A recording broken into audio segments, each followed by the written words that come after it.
Hi, my name is Brandy Hepner-LeBanc, and I serve as Vice President for Student Enrollment, Engagement, and Services here at Old Dominion University. The women that have shaped me in my professional and personal life, I always start with the advisor I had in college who really helped me understand my work in my student organization of what an important role my voice had as a woman in leadership. She taught me a lot of important leadership principles, so I always think about her first and foremost. And then of course, my mom and my stepmother at home, both were very accomplished professional women in their own careers and gave me great examples and role models right at home.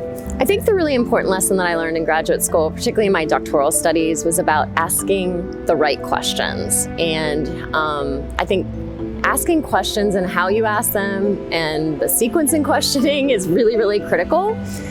And again, it's important in research, but it's also really important in work and in your professional life, your personal life, about always being curious, how to interrogate in the ways that help you get the most information, the best information for what you are trying to accomplish.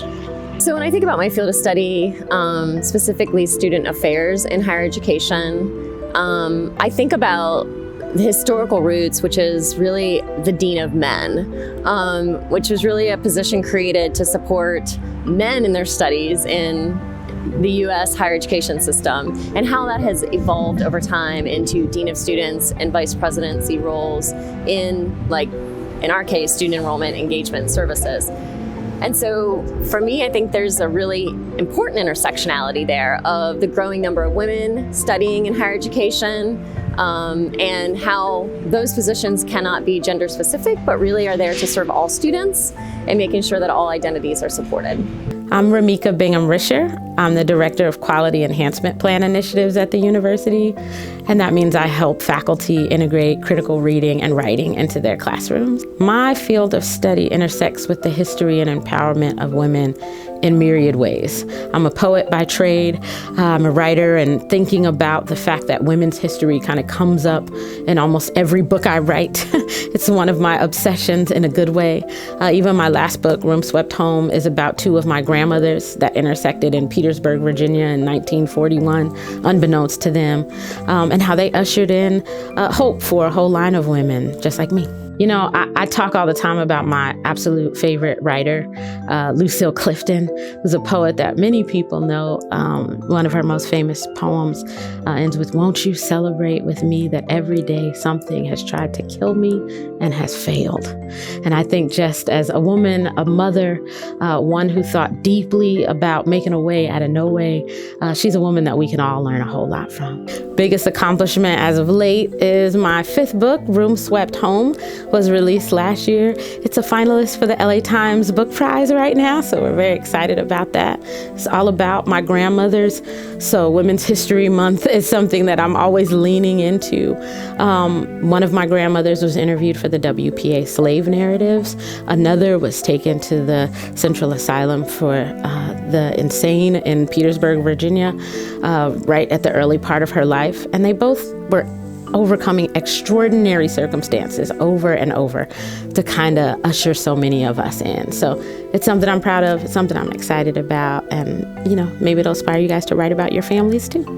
My name's Brittany Neff. I'm the Assistant Director for Marketing and Membership with ODU Recreation and Wellness. Some of the women in my life who have inspired me and shaped me to be who I am are my mom and my sister. They've taught me to be selfless and caring for other people and faithful and loyal to the people in my life. One important lesson that I learned when I was in graduate school that I hope other ladies can learn is to really make time for yourself, make time for hobbies, make time for the things that you love, because that part's important too.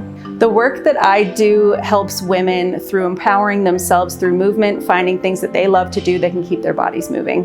Hi, my name is Samantha Koenig. I work in the Center for Career and Leadership Development. I'm the Assistant Director of Student Programs and the supervisor of our Career Commons. Two of the women who have truly shaped who I am today would be both of my grandmothers.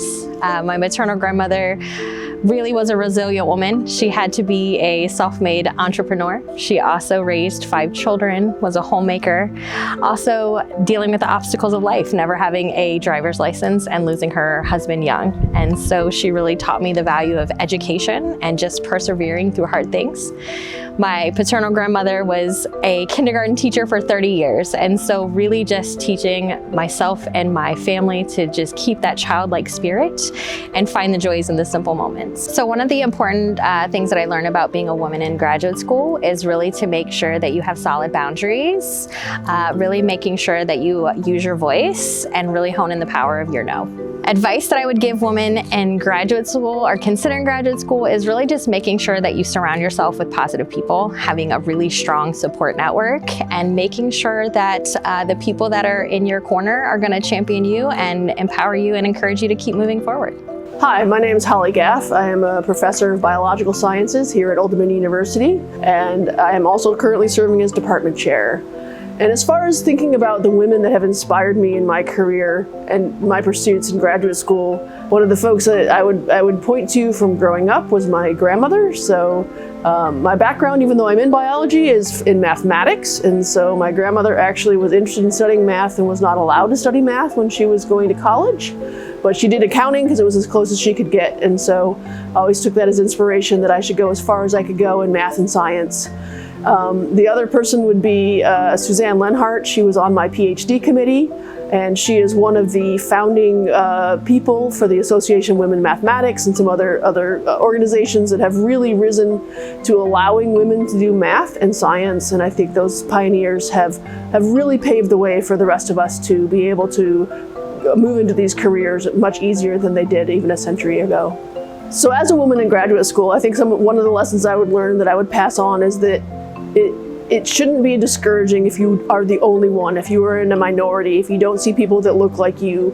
Take that as a challenge rather than a discouragement, so that you can be the trendsetters for the next generations. And so taking the opportunity to build paths for the future and to not be discouraged when you are in a minority.